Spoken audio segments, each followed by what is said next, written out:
play.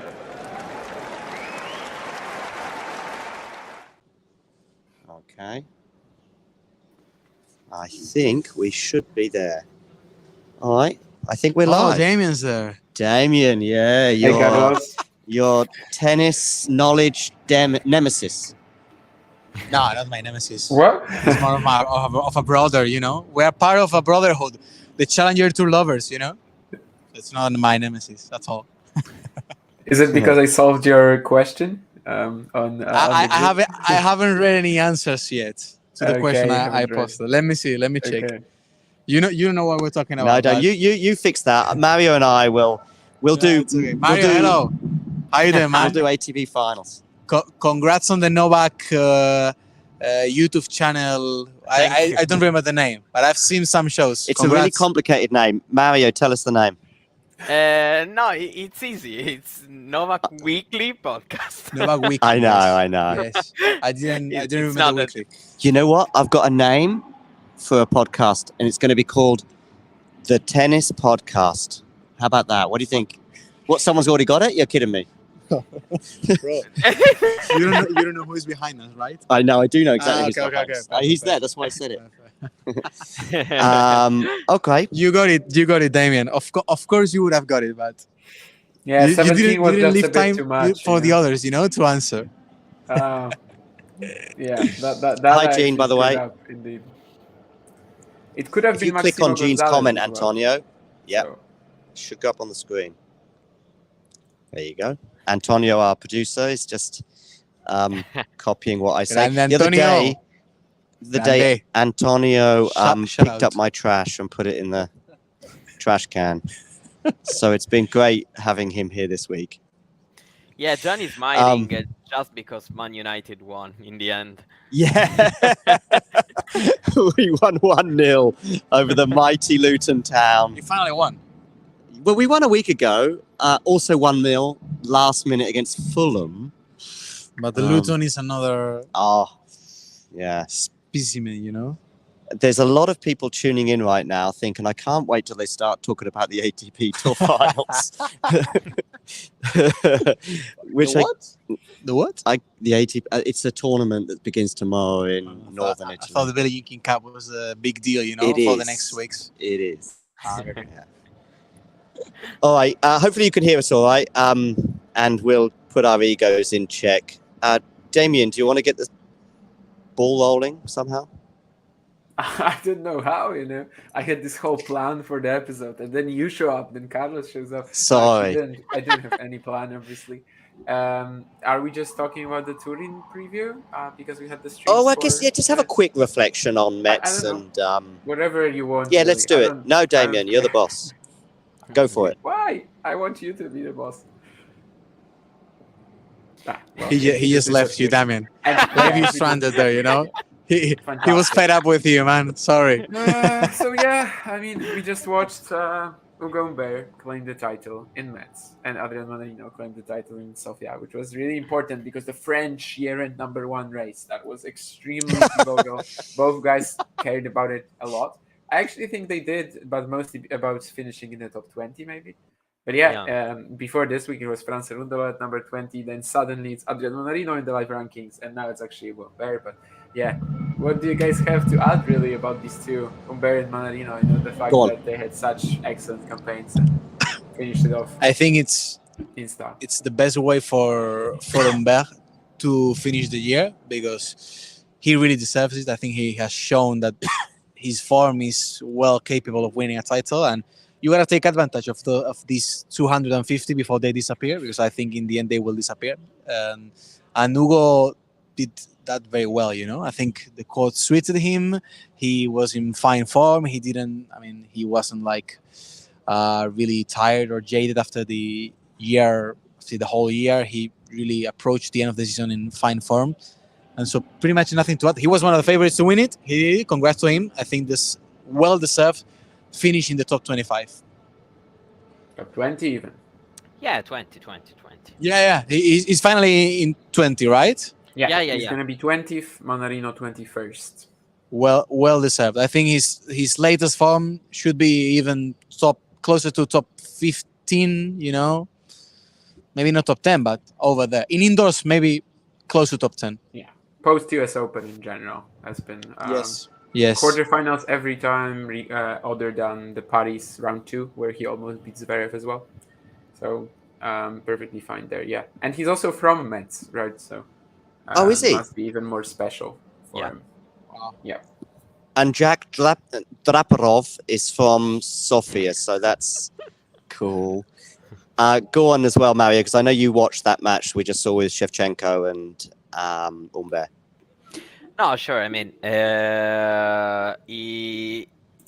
it's been a very good performance from Humberto the whole week, and even today he's been the better player from the start till the end. He only, after he got a break in the second set, probably there's been a little chance for Shevchenko since he was up 30, but overall there's never been a very, very big doubt during the match about how this was going to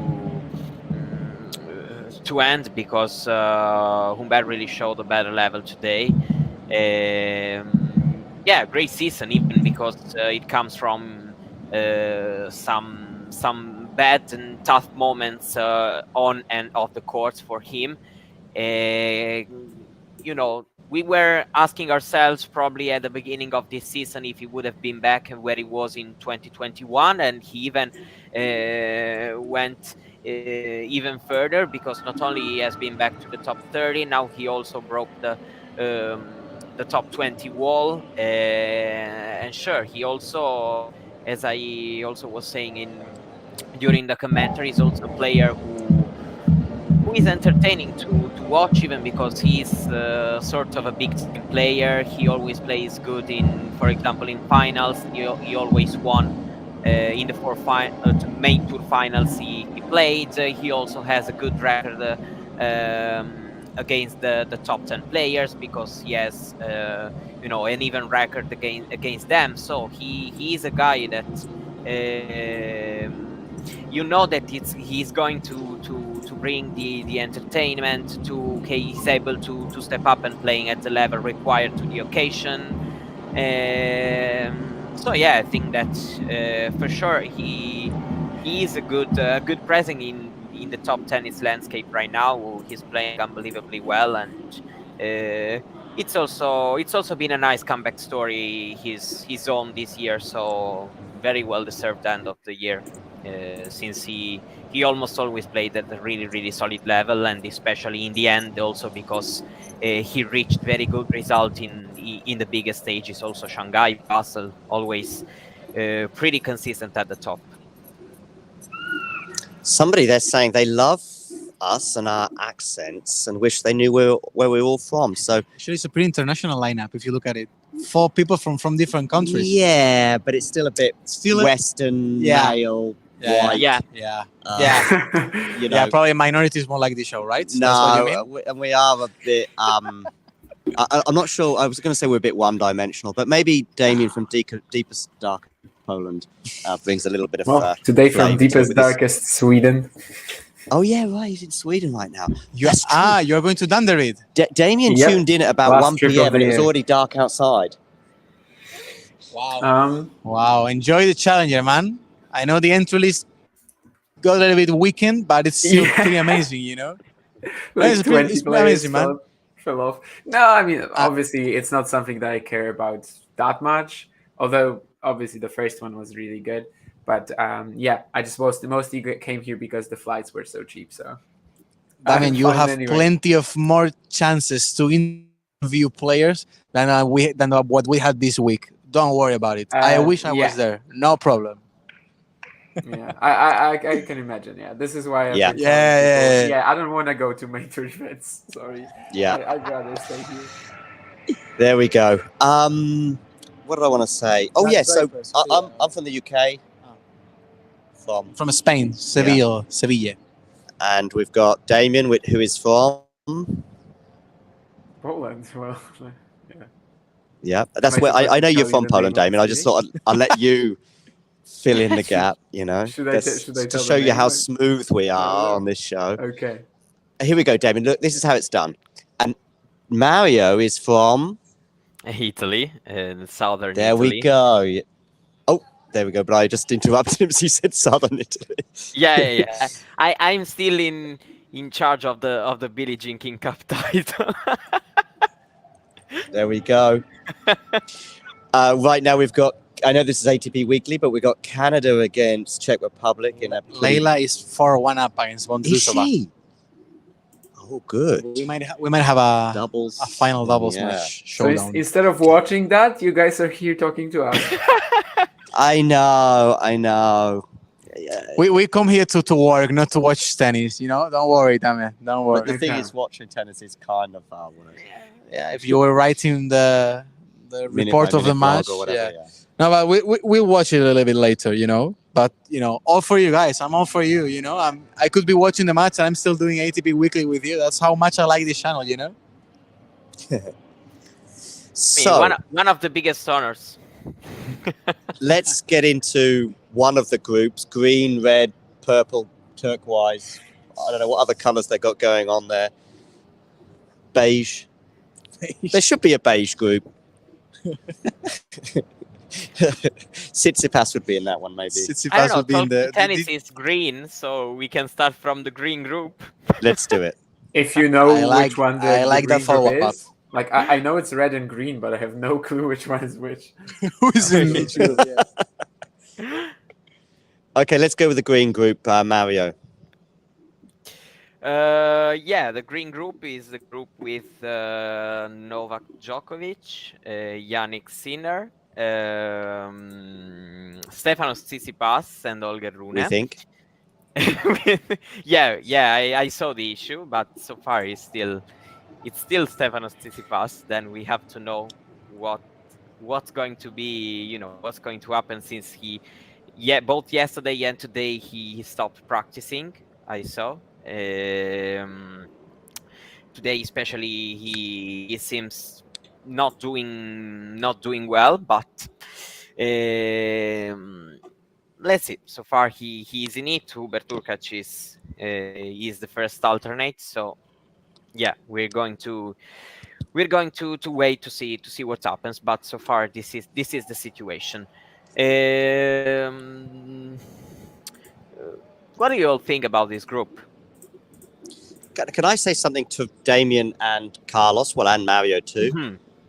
If it was Hurkacz, would he be more likely to do something than Tsitsipas? Yep. I actually was thinking about this while you were mentioning Tsitsipas' struggles, and probably so. I mean, it depends on the speed of the courts. If they are as fast as they were last year, when we saw plenty of winners, aces, and stuff, we saw Fritz excelling. We saw also Aliassime. I think he had a pretty good match in terms of serving. If they are as fast as they were last year, which I hope they are, he should be more of a threat than Tsitsipas, based on form, based on, of course, skills under this type of surface. And I mean, Sinner with his improved serve, Djokovic with the way he has been serving for the last few years, they're gonna absolutely obliterate his return. So I think Tsitsipas, even if he was completely in form and healthy, for me it would be my fourth pick in the group. I mean, I'd rate Rune above him, and of course I think Djokovic and Sinner are the favorites. Yeah, definitely. I mean, I think Hurkacz would have done more. I like his matchups against all of these guys, really. I think against all of the guys at the top right now, he has pretty good because every single match of his is like tie breaks, very tight, right? So you can always push anyone. Whereas with Tsitsipas, just seeing him against Djokovic on this court, as you said, I mean, if Turin plays like last year, I don't really want to watch that. And Tsitsipas seems like the outsider of the group. I don't think that he's going to make it, just because it would require him to beat both Rune and Sinner, which sounds a little, no, I don't want to say impossible, but optimistic. And especially now that we know about these elbow issues, I don't really think he's going to be a factor. I think for the event, at least for the competitive nature of the event, because of course he has more star potential than Hurkacz, but for the competitive nature of it, I think it would be better if Hurkacz was in it. Would he be one of my favorites to top the group? No, of course, it's still Djokovic, and I would put Sinner ahead of him. But like it would be a pretty tight race for the number 2 spot. Whereas at the moment, I feel like Sinner is kind of likely to get it, just because I don't really believe I don't really believe in Rune on these super fast Turin courts, and especially in the Djokovic matchup. I feel like a lot of the reasons why he troubled him was just the fact that he had so much room to sort of turn defense into offense, change up his play style every single point, which is something he does all the time, and like how all-rounded he is. I think that really bothers Novak. And it's not really going to bother him on a court where he just comes out, the post-prime, however you want to call it, aggressive version of Djokovic just rolls over you. So, yeah, I think the way it is now, it kind of heavily favors Djokovic and Sinner both. But if we get Hurkacz in there, maybe it would get more exciting. Rune, if he somehow pulls off the Sinner win, maybe he can still. On the back of that, Mario, do you think that the performance we've seen from Rune against Djokovic, for example, on the clay in Rome, on the hard courts in Paris-Bercy, do you think, from what Damien was just saying, I'm reading between the lines, he won't be as competitive in Turin if they are that quick? I think that Rune has the game to bother Djokovic, but in my opinion, he still kind of needs his time to do all that. So probably the quicker conditions. I mean, for sure, I think that they're going to help Djokovic more in the matchup, in my opinion. And I was also thinking about that in a potential Sinner Rune matchup, because I was thinking what I was saying after Monte Carlo, when we had that very, very tight semifinal, which Rune lost 6-1 in the set, but then double 7-5 and won the whole match. I was saying that both could have played incredibly well on all surfaces, but on the clay, on that kind of court, Rune was more. Rune's game was more natural than Sinner's game, and here kind of feels like the opposite. Both can do well for sure, in my opinion, because they have the quality to do so. But it feels like in these core conditions, Sinner can feel more. Let's say like a Tom, and not because we are in Italy. I'm talking about the how he's going to adapt with the court and the conditions. I remember also his 2021 appearance. I mean, he was also a little bit of pressure because he was just there as an alternate, got in only thanks to Berrettini pulling out, and didn't really have a big chance of. He had the chance, but it wasn't all the pressure on him. So probably it was. But I still think that 2 years ago he showed that he can really do well in these kind of conditions. And so, yeah, I agree with Djokovic saying that he should be the clear favorite of the group, and there's going to be a battle for the number 2 with Sinner, that, in my opinion, is going to be the slight favorite to take it for.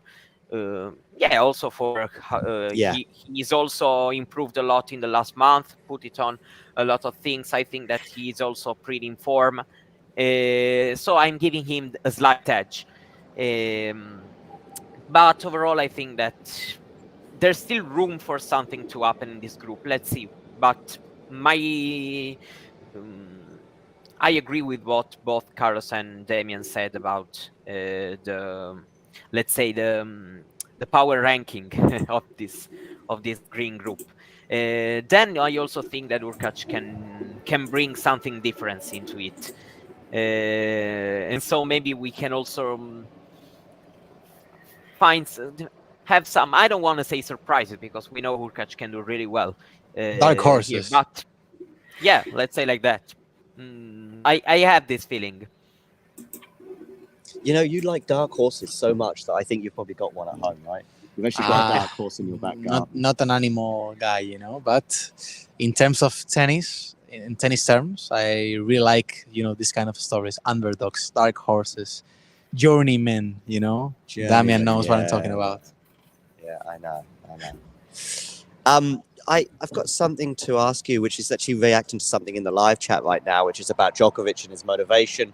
I think he has even arguably the most motivated tennis player of all time surprised me at certain points this year regarding his motivation. You know, particularly say for example in this latter part of the year with New York and then Paris-Bercy. But I would still say this.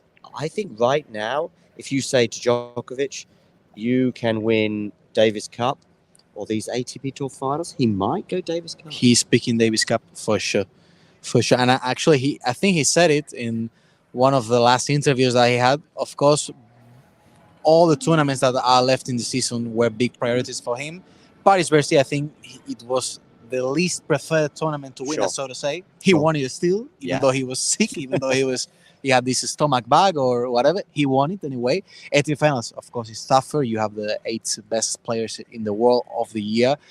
But he can still win it, of course. He's the main favorite to do it. And then Davis Cup, he's playing for more than him. He's playing for his country. And I feel like at this stage of his career, he's more motivated than ever to do well with Serbia. I think he wants to leave a legacy, for the Olympics as well. Yeah, the Olympics are another main, driving factor for him. And I think right now he's approaching, even though he might retire at 50 years old now, but he's approaching the lighter stages of his career. He wants to do something for Serbian people. He wants to bring them, a everlasting memory, so to say. That's why I think he's so motivated on the Davis Cup. And if he had to choose one, if he had to pick one, for sure, in my opinion, I think he would definitely pick Davis Cup. Damien, do you think it is kind of like, if you had the field or Djokovic at this tournament, which would you go for? Djokovic. He won Turin 2022. I think I love how he hesitates. He's not sure. You never know. He thinks about it. He hums and he hums. No. It's just the fact that I said when we were talking about Cincinnati a few times that I think 2023, 2022, whatever, Novak is just stronger on courts like this. I mean, ironically, courts that didn't really used to suit him that well in the past.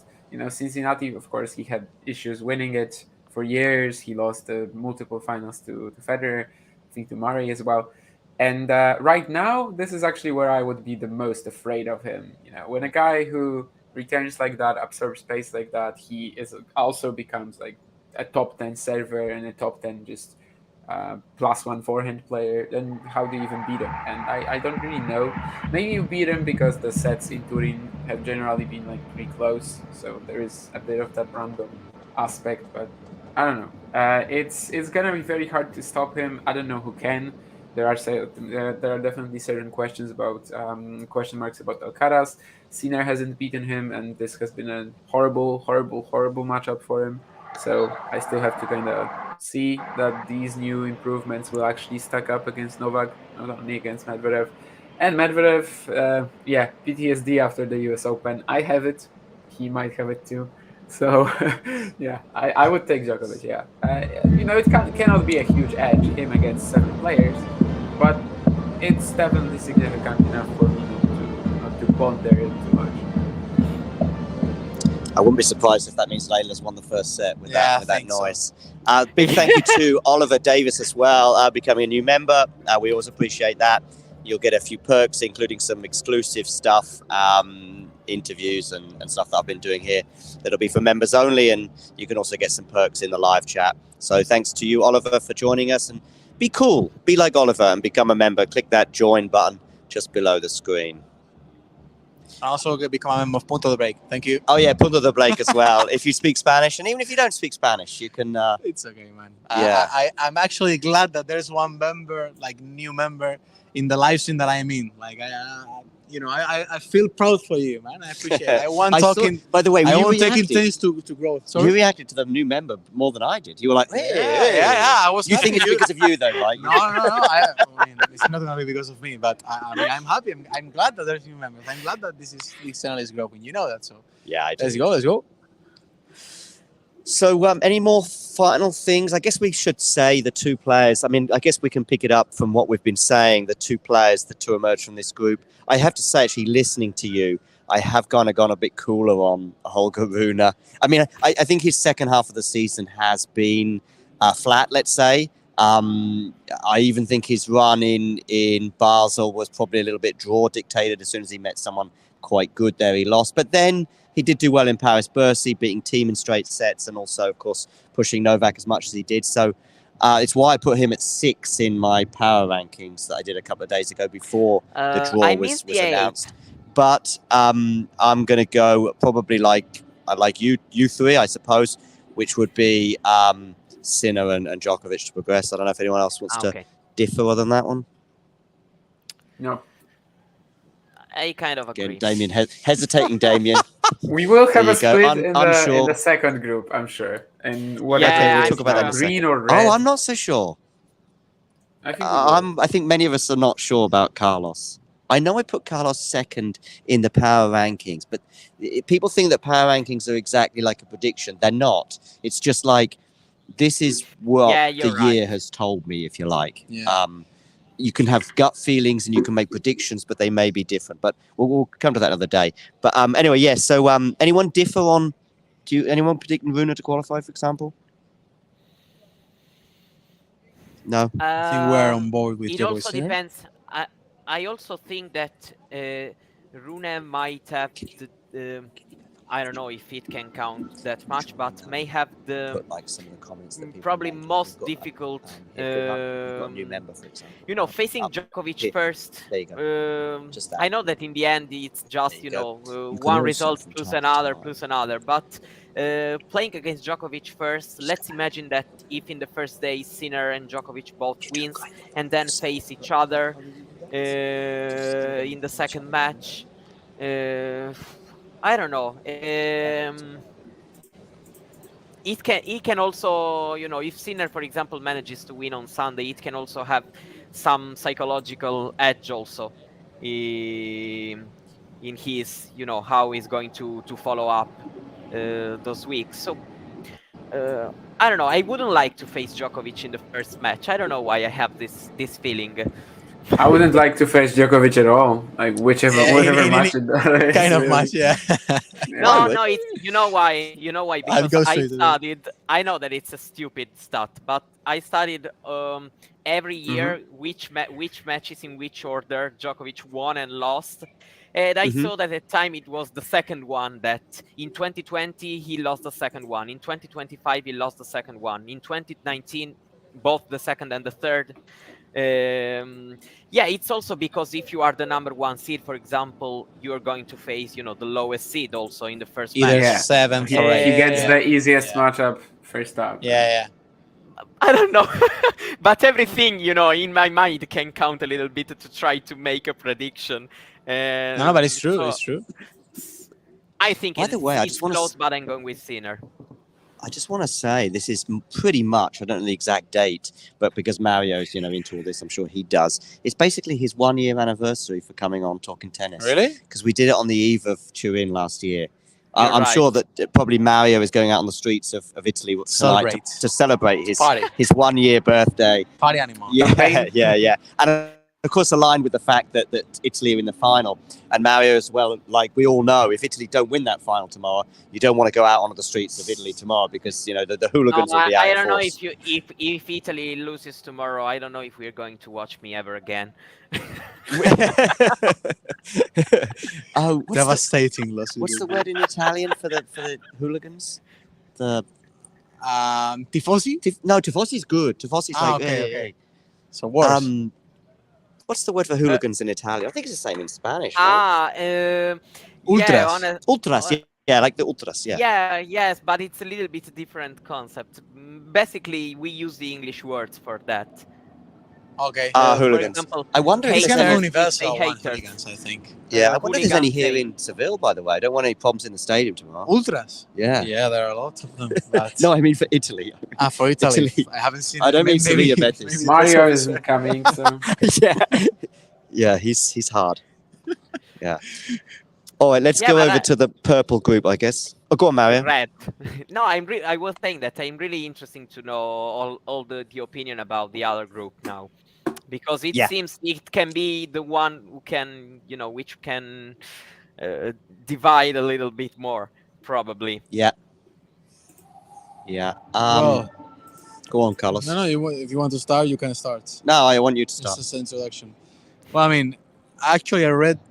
Wait, I'm gonna take this one off. Actually, I read today that Alcaraz has a blister in his right foot or something like that in one of the. Okay. So I don't know if that will play any part into what's going to happen. I don't think so, but he still had a little bit of a problem, of an issue today. It's a more open group for me. I think it depends on whether Rublev can play his backhand down the line against Medvedev as he did last year, which was the key factor for Rublev in terms of getting through the line finally against Medvedev, which was very difficult for him. It's going to be interesting because we don't have like any kind of dynamics in Rublev against Alcaraz. We've never seen that matchup before. We can imagine how it's going to be, but we don't know how it has unfolded in the past. So it's a bit of a, I don't know, I'll leave it there. Anything can happen. And then, of course, we have Sasha, which for me, I think he arrives to Turin a little bit, tired a little bit. He hasn't been feeling his shots. He hasn't been the aggressive Sasha that is the one that players fear for the last, I think, since the US Open, since that run to the quarterfinals in the US Open, for the last tournaments. I know he won Chengdu, but he won it. I mean, he kind of, survived against Saffield. Saffield had him on the ropes, completely And then he dominated lost to him. Saffield in a couple of And then he days lost later. to Saffield. Yeah, exactly.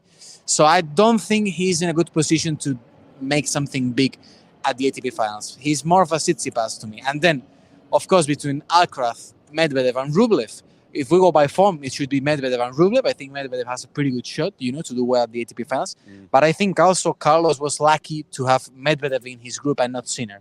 I think with the last dynamics of that matchup, in of confidence, it would have been a pretty more complicated match for Carlos than Daniel. Daniel, of course, had that, one-off, like completely lights-out performance at the US Open, but I'm not sure if he can pull that off again or pull that off in a, let's say, monthly basis against Alcaraz if they were to face month to month. So I think it's pretty even. I think it's pretty open. I'm leaving them with pretty much. I mean, it's hard for me to pick one between Medvedev, Alcaraz, and Rublev. If Alcaraz ups, the pace a little bit, plays a little bit better, I think he might have options. But if we go by form, I would, have a pretty stellar Russian lineup in semifinals. Yeah, but I actually don't. I think Zverev, by the way, although I agree with you, he probably is the fourth one. And I can see Gene. Gene, I do want you to share your predictions for this group. I actually think Zverev is probably marginally the fourth one of the group, but it's not quite like Steph in the other group, whereas I put Steph as the real outsider. Okay. But I think these four are much closer bunched together. Damien? Yeah, I mean, Zverev won Turin 2 years ago, won the ATP finals twice. And it is a bit of a, just let's see if he shows up. We don't actually know that he will. I agree that, basically Cincinnati and the US Open, this was like the only real top 5 player that we saw from Zverev this year. After that, it wasn't that. But, he's had some ridiculous performances at the Year Championships. If that happens, I think he's very capable in this group. And part of that is that no one is really faultless there. Like Medvedev, I probably feel pretty strongly about him qualifying. But Rublev, I mean, all the issues that he has, regarding the fact that he has a very high base level, but I guess sort of predictable, that still holds up. I think Rublev, Alcaraz, like it's not an opponent that Carlos Alcaraz, not Navarro, will be afraid of. Like he will sort of know what to expect from him, and if he just can deliver, a pretty steady, whatever, 85% level Alcaraz, I would expect him to like the Rublev matchup. Now, then again, the other issue with Alcaraz is the Turin courts, the fact that they will most likely be a little too fast for his liking, which doesn't work for him nicely in the Medvedev matchup, when Daniel's serve advantage will be more important. It also is awful for him against Zverev. Against Rublev, I guess we don't really know. But I am kind of, the more I think about it, the more I just think that Alcaraz might not leave this group. And it's not really like a blister or anything. I just feel like the Turin courts are going to be very tough for him against some of the best players in the world. Last year when he played, I don't know, like Felix in Basel, he was outplayed very easily. And I am kind of afraid that this is going to happen to him again. So I only really have one player that I'm really sort of certain of, that if not number one, he will be number two. But the other three, I'm lost. Agree. Yeah. I Do you want have to to just say that go on, Mario? it's always a very unpopular opinion, but I have to say that Medvedev never really convinced me in Turin. I was in the press in 2021 and he complained a lot about the court. He never really played a very good match in Turin. I'm a little bit doubtful. I don't know why, but I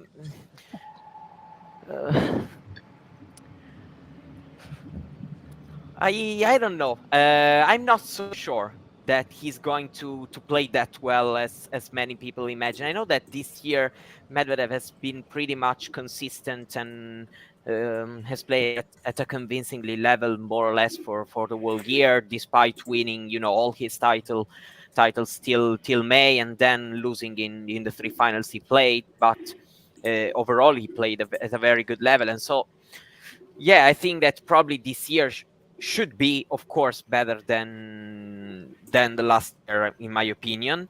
But I think that, for example, this is a court in which the probably it will depend also, in my opinion, at what level Zverev will show. Because if he will show up well, as he did, for example, at the US Open, in my opinion, Zverev has a shot of qualifying.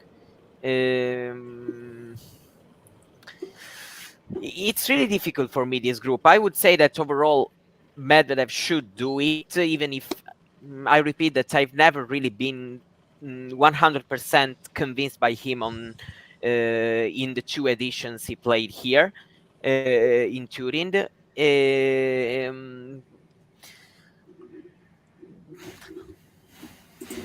Difficult one, Mario. It is. Yeah, So difficult.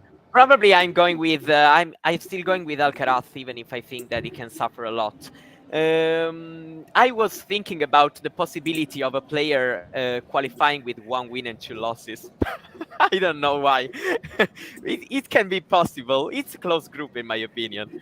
But Actually, I would if say with Medvedev the wins two, all 3 matches, I will go with the two, biggest names in terms of the seeding, even if I think that they both will face big troubles.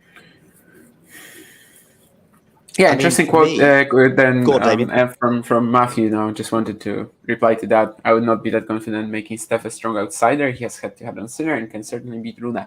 The reason why I don't think of Tsitsipas Sinner, the head-to-head, too much is that, well, Yannick has improved drastically. Plus, their head-to-head at the very beginning was super clay heavy. And when we get them in a scenario like Turin, I don't know if I see it for Steph. And also with Rune, the only time they played on a court that maybe is a little bit comparable in Stockholm last year, it was fairly easy. And I know what you mean about him beating Rune, but the reason why I'm making Tsitsipas a big outsider is that I don't think he will beat both of them. Well, the other thing as well, Damien, and this is one of the reasons why I put him so far down, or put him at 8th in my power rankings. This is before the draw as well. I kind of threw out my power rankings because I don't know if I'm quite as emphatic as Damien on Djokovic, winning the tournament. But I probably, it's hardly the biggest shock is to suggest he's the favourite. But my entire power rankings there afterwards was semi based on how are you going to do against Novak. And so Sinner, he could be Novak. We don't quite know what this 2023 winter Sinner is capable of on these courts against Novak. Rune, we know, is a 2-2 head-to-head, despite the fact that it was what you said about Paris-Bercy being different in the conditions there to Turin. Tsitsipas beating Novak, come on, wake up. So you've already lost one match, then you're already an outsider. So you've basically already one match down, whereas I don't think Sinner and Rune are, and so therefore I put him as a big outsider. But anyway, back to the other group. I mean, really, anything could happen in that other group, which I think is why we're all sort of hesitant a little bit, or at least three of us are hesitant. I'm not sure about Damien. I'm not sure if Damien hesitates about anything apart from McDonald's. But it is just that, you could be telling me, 4 or 5 days from now that Carlos has lost all 3 matches. And honestly, wouldn't be shocked. Surprised, Yeah. Carlos wins all 3 matches. I also wouldn't be shocked as well if his foot. I would be more movement is all surprised if he good and all the wins rest of 3 it. matches than loses, actually. I am going to, because I just haven't got a clue, I'm going to have to be boring and go for Medvedev and Alcaraz. Is the thing of what I said about Zverev? We are putting Tsitsipas here as a very strong outsider in the green group. Then we are not so sure about Zverev being such a strong outsider. Is someone talking now because I'm not here? No, you're perfect. Okay, perfect. So last week, Paris versus Tsitsipas Zverev. Tsitsipas beat Zverev comprehensively. Yep. Like really clearly. Yep. And you could see that Zverev was struggling the whole match just to match the pace of Tsitsipas, just to get some returns in play, just to have his serve, working as it should if he wants to have a chance at winning big tournaments. So I haven't been convinced by him in, as I said, post to US Open. And if he can match Tsitsipas, then how on earth is he going to match Medvedev, Rublev, which are more informed? Maybe Alcaraz, if he's not informed. I saw it in the comments, and I agree that Zverev's serve should be a big factor if he's playing well. But I just don't see it. Maybe in a couple of weeks I'll be, news here in Talking Tennis because my only appearance, it had the sole purpose of anti-jinxing. Yeah. That's how I see it. But the thing is, though, you're right. You're probably right. We haven't maybe seen Zverev play that well since US Open. But I haven't seen Tsitsipas play well since 2021. And then, okay, you haven't seen Tsitsipas. And Tsitsipas beat Zverev last week. Yeah, but I know what you mean. But again, I know what you mean. Again, Zverev against Carlos, we don't know that matchup as well as I think we do know the matchup between Tsitsipas and Djokovic.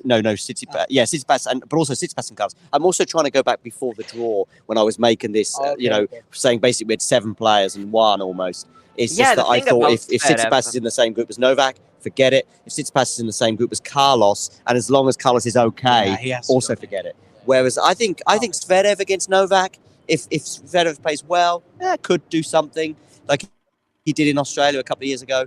Zverev against Carlos, I know they played in New York, I think, and Carlos won quite easily.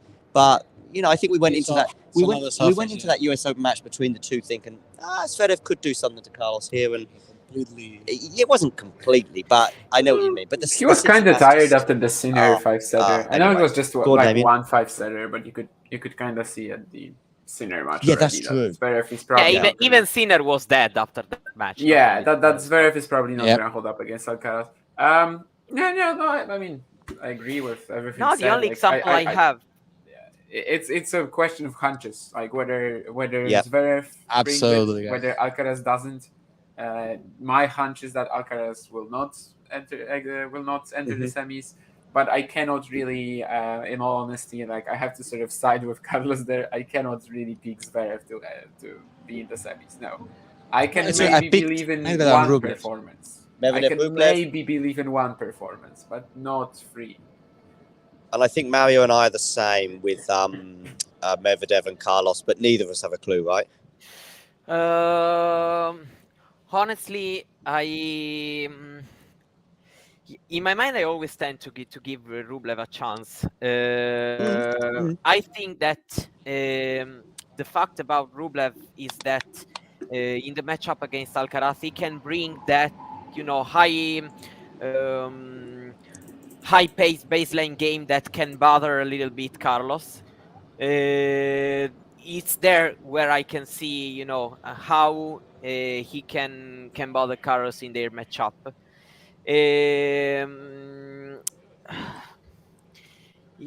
The fact is that since I think that also given the Turin condition, this group is going to be very, very, in my opinion, balanced. I'm picking the 2 guys I trust the most in playing the crucial moments in the group in this moment, and that's why. and that's why I chose these two.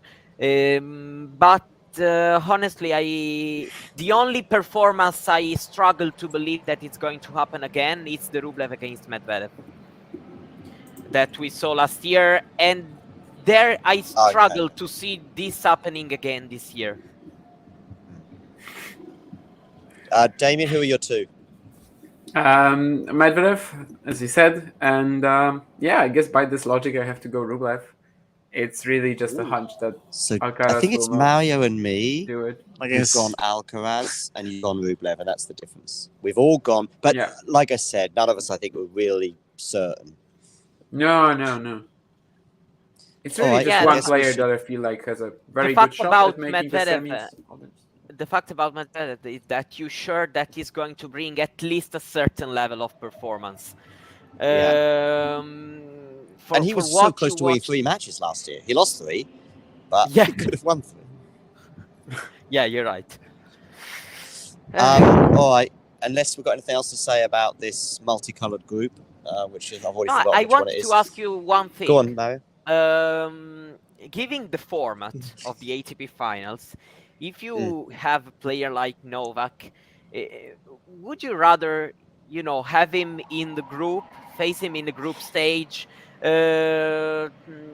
trying to believe also in the fact that 2 players goes out of that group stage and avoid him in the semis? Or you still prefer at least I avoid him in the group and then we'll think about it later? I would just want to avoid him. He could go out in the group as he has. I remember ATP Finals 2019. If I'm not wrong, correct me if I'm wrong, Novak went out of the group because he lost to Federer in the last match. So I definitely want to avoid it and have Federer maybe in the semifinals. Yeah. As close as you get to the title, the more important is if you are a clutch player. So that's why I'd have all the difficult players, so to speak, in the closing stages of the tournament. David? 4 times. I mean, he didn't get out of the round robin stage on 4 occasions at the ATP finals, and that kind of says it all, I guess. It also depends on your actual power level, like where do you feel among the group. But better to avoid Novak, exit the group, first then, because if you're so sure that if you were to get Novak in your group, if you are so sure that you are going to get second, then probably in the other non-Novak group, you're very certain that you're going to get first. And then he gets first also. You're not playing him. So, I think it's clearly avoid him at all costs. You can say? No, because I kind of can, make sense both the way of reasoning, but I still would like to avoid him still avoid him in the group, and then I'll think about it. It's a good question. I also try to imagine, a potential Sinner Djokovic matchup.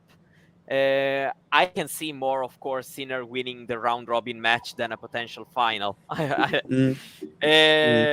Because when Novak reaches the final, he's a different beast. Really he lost 2. He lost 2. One against Murray 2016 and the one against Zverev. And that was a revenge because Djokovic beat Zverev also easily during the round robin. But overall, I think that Novak in finals is even more difficult to beat. I get it, but just avoid him all the way. You never know, he might not make the final. But I do. I know what you mean. Say, I avoid him in the group, and then maybe I don't play against him even in semis and final. Who knows? All right, unless we've got anything else to say about the 2 groups, which I guess we don't, because we've sort of made our predictions. I guess we just got to basically kind of finish by saying who's going to be the biggest danger to Novak? Because I guess we're all picking Novak, right? I think Medvedev. Okay. I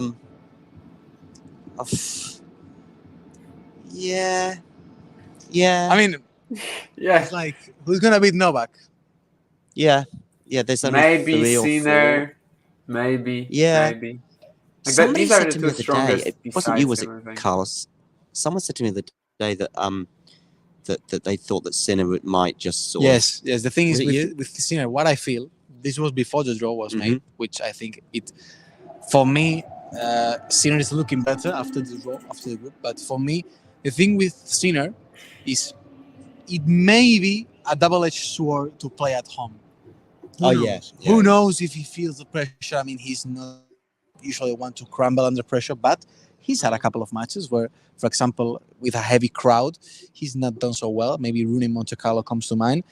But after the draw, I mean, for me, it's hard to pick Rune over Sinner in these conditions, even though, for example, if he had had Rublev, maybe I wouldn't be so keen on Sinner making it through the group stages. But now I think he will do it, even though I don't see him beating maybe Medvedev if they find again. I don't know. Right now, I don't feel like, even though the last few matches Medvedev has lost against Sinner, but I don't know. It's just a hunch that you have talked about. Yeah. Damien? What was the question? Who's the biggest danger to? Is anyone Medvedev. if anyone's going to stop? Medvedev or Sinner. These two are the strongest players outside of Novak here for me, and also these are the ones who potentially I could imagine them just having a crazy peak day. Other than Zverev or Rune, but they might not get to a stage where it matters really. And Medvedev Sinner, if they actually play Novak in the final, I'm going to be like, okay, let's see what happens. Like, it's not just a throwaway match and Novak has the title. Whereas if he played Rublev, despite their Paris meeting, I would sort of struggle to get that feeling away from me. I'm not excited to watch that match ever again. And Medvedev Sinner, I kind of do, despite the PTSD. And of course, in Sinner's case, we just want to see if something changed. Yeah, the fact is also, that, if go on, go. Mario. No, I wanted to say that the quicker the conditions are, also more possible is for Djokovic, even if he has some kind of issues, find himself a little bit of more, power to push to his shots, while in Paris could have struggled a bit, even, for example, the match against Rublev. We know that Rublev has improved a lot also this year, but we also have two matches played in 2021 and 2022 who showed us some kind of thing about their matchup on these court conditions. But yeah. All right. Well, I think we're done. Carlos appearing on the show more than Twice. 3 times. Oh, 3 times, yeah. In the last 24 hours. Yeah. But I think we're all Carlos out. Carlos out. That's well, I mean, you've done a great job for us, but Carlos out is a hashtag. Yeah. Carlos is out. Okay. Thank you for. No, by the way, before people just tuning in right now, like, what? Alcaraz is pulled out? Oh, yes, exactly. Okay. Yeah. I mean, it depends on who is the most important Carlos for you. Well, you're here right now. So. But if it was an interview with you or an interview with Alcaraz, of course, I have much more experience at challengers than Carlitos. No worries. Yeah. Have you won any? There is just one. He has. Have you? Sorry, who Alcaraz has won a challenger? Yeah, he has won quite a few. Yeah, 4, I think. He hasn't spoken with Lestienne in depth, so that gives the edge for me. I'm sorry. I mean, maybe. Do you know? Right. maybe, met but the racket will talk. Racket will talk. Yeah. By the way, there was a thing from Gene in the chat about who'll be taking the practice court. I don't know if that means anything, to be honest with you. I'm sure not really. he's going to practice as though that's normal for alternates to practice. Yeah. But it also doesn't mean that he won't withdraw. But it's normal for alternates to practice. Yeah. I mean, he has to be ready in any case. Yeah. All right. Well, let's bring this to an end. I'm going to click the end button. It was a pleasure, guys. Thanks, Carlos. Really, It was a pleasure for me. Mario, wonderful Mario, as usual. appreciate it. Damien. See you, Damien. Have fun in Danbury, mate. Looking forward to your updates. Have fun watching the third set of Vondrousova Fernandez. Yes, that's what we're gonna do. That's what we're gonna do, mate. See you guys. Bye. Thanks, everyone. Make sure you hit the like button, subscribe, and all that other jazz. Ciao.